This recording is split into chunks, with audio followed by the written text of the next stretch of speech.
So ಆ benefit ಇದು how you compensate ಅಂತ ನಾನೇ ಕಾಂಪನ್ಸೇಟ್ ಮಾಡೋದು. See what you are things all ಅಂದು ನೋಡಿ, ಯಾವ್ಯಾವ ಜಾಬ್ದ ಸ್ಥಾನದಲ್ಲಿದ್ದಾರೆ ಅವ್ರು ಕರೆಕ್ಟಾಗಿ ಕೆಲಸ ನಿರ್ವಹಿಸ್ಬೇಕು.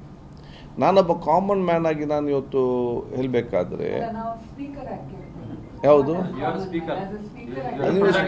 ಹೌದು, ಸ್ಪೀಕರ್ ವಿಷಯ ಮಾತ್ರ ಕೇಳಿ, ನೀವು ಓಟ್ ವಿಷಯ ಕೇಳಿದ್ರೆ ನಾನೇನು ತಿಳಿದಿಲ್ಲ.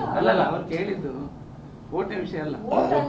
Forget the person, forget the party. ಈ ಸಿಚುವೇಶನ್ ಬಂದ್ರೆ now that whoever the winning candidate has lost 2 years. ಹೌದು. So how would you compensate the loss? ಆ ಬಗ್ಗೆ ಏನಾದ್ರು have you thought in that direction? No, but ಅದು what is a loss? Yeah, Yes, sir. an MLA alone, sir, for 2 years. Correct. ಯಾವಾಗ ಆಗ್ಬೇಕಿತ್ತು. C ಈಗ ನೀವೇನು ಹೇಳ್ತೀರಿ, ಅವ್ರು ಮೊನ್ನೆ ಆಗಬೇಕಿತ್ತು. No, forget the person. Individual I know that ಅಲ್ವಾ ಇದರಲ್ಲಿ. ಆವಾಗ ನೋಡಿ, ಎಲೆಕ್ಷನ್ ಕಮಿಷನ್ ಡಿಕ್ಲೇರ್ ಮಾಡಿರಲಿಲ್ಲ, ಬೇರೆಯವ್ರು ಡಿಕ್ಲೇರ್ ಮಾಡಿದೆ, ಅವ್ರು MLA ಆಗಿ ಬಂದಿದ್ದಾರೆ. ಇವರಿಗೆ ಲಾಸ್ ಆಗಿದೆ ಅಂತ ನಾವೇನು ಹೇಳೋದು? But he is getting only 2 years, 2.5 years. ಹೌದು, ಹೂಸ್ ಮಿಸ್ಟೇಕ್ ಇಟ್ ವಾಸ್? ಅದೇ would you all ಈಗ ಕನ್ಸಿಡರ್ ಅಂತಲ್ಲ ನಾನು ಹೇಳುವಂಥದ್ದು, ಅಲಾಂಗ್ ನಾಟ್ ಒನ್, ವೈ ಈ ಮಿಸ್ಟೇಕ್ ಆಗ್ತದೆ, ಯಾರು ತಪ್ಪು ಮಾಡಿದ್ದಾರೆ, ಯಾಕೆ ಇವರು ಆ್ಯಕ್ಷನ್ ತಗೊಳ್ಳೋದಿಲ್ಲ election commission? I am not recommending, I am discussing. ಇವರು ತಪ್ಪು ಮಾಡೋದು ಇಲ್ಲಿ ಸಮಸ್ಯೆ ನಮ್ಗೆ. ಈಗ ತಪ್ಪ ಸರಿಯಾ ಇದನ್ನು ಅಲ್ವಾ?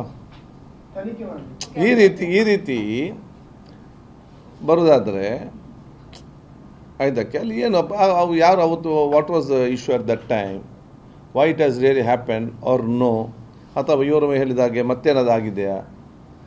ಸೊ ಯಾರಲ್ಲಿ ಮಿಸ್ಟೇಕ್ ಮಾಡಿದ್ದಾರಾ ಅಥವಾ ಆಗ ಮಿಸ್ಟೇಕ್ ಮಾಡಿದ್ದಾರಾ, ಒಂದು ಸೈಡ್ ಹೇಳ್ತಾರೆ ಆವಾಗ ಮಿಸ್ಟೇಕ್ ಮಾಡಿದಾರೆ ಅಂತೇಳಿ, ಇನ್ನೊಂದು ಸೈಡ್ ಹೇಳ್ತಾರೆ ಈಗ ಮಿಸ್ಟೇಕ್ ಮಾಡಿದೆ ಅಂತೇಳಿ. ಯಾರು ಒಬ್ಬರು ತಪ್ಪಿಸಲು ಇರಬೇಕಲ್ಲ, that should found out and they should be correct tackle. So this doesn't repeat anywhere else in future.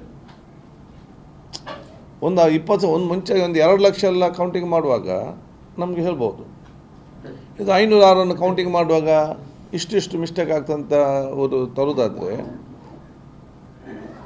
ಇದಕ್ಕೊಂದು ಸಚ್ ಮಿಸ್ಟೇಕ್ಸ್ ಅಥವಾ ಬೋತ್ ಇಟ್ ಈಸ್ ದೇರ್. ಒಂದು ಸೈಡ್ ಹೇಳ್ತಾರೆ ಮುಂಚಿನ ಕೌಂಟಿಂಗ್ ಕರೆಕ್ಟ್ ಇದೆ ಅಂತೇಳಿ, ಇನ್ನೊಂದು ಸೈಡ್ ಹೇಳ್ತಾರೆ ಮುಂಚೆದು ಇಲ್ಲ ಈಗ ಕರೆಕ್ಟ್. ಇವರು ಹೇಳ್ತಾರೆ ಮುಂಚೆದು ಸರಿ ಉಂಟು ಈಗ ಟ್ಯಾಂಪರಿಂಗ್ ಆಗಿದೆ ಅಂತೇಳಿ. ಅದು ಎಲ್ಲಿ ಅದು ಒಂದು ಕರೆಕ್ಟ್ ಫೈಂಡ್ ಔಟ್ ಮಾಡಿ ಕರೆಕ್ಟ್ ಆದವ್ರಿಗೆ ಒಂದು ಕೊಡಬೇಕು. ಎಸ್, ಅವರು ಮಾಡಬೇಕಲ್ಲ. Why such thing happen, who was there, ಯಾಕೆ, ಆಗ next time this all can be ಇದಾಗ್ತದಲ್ಲ.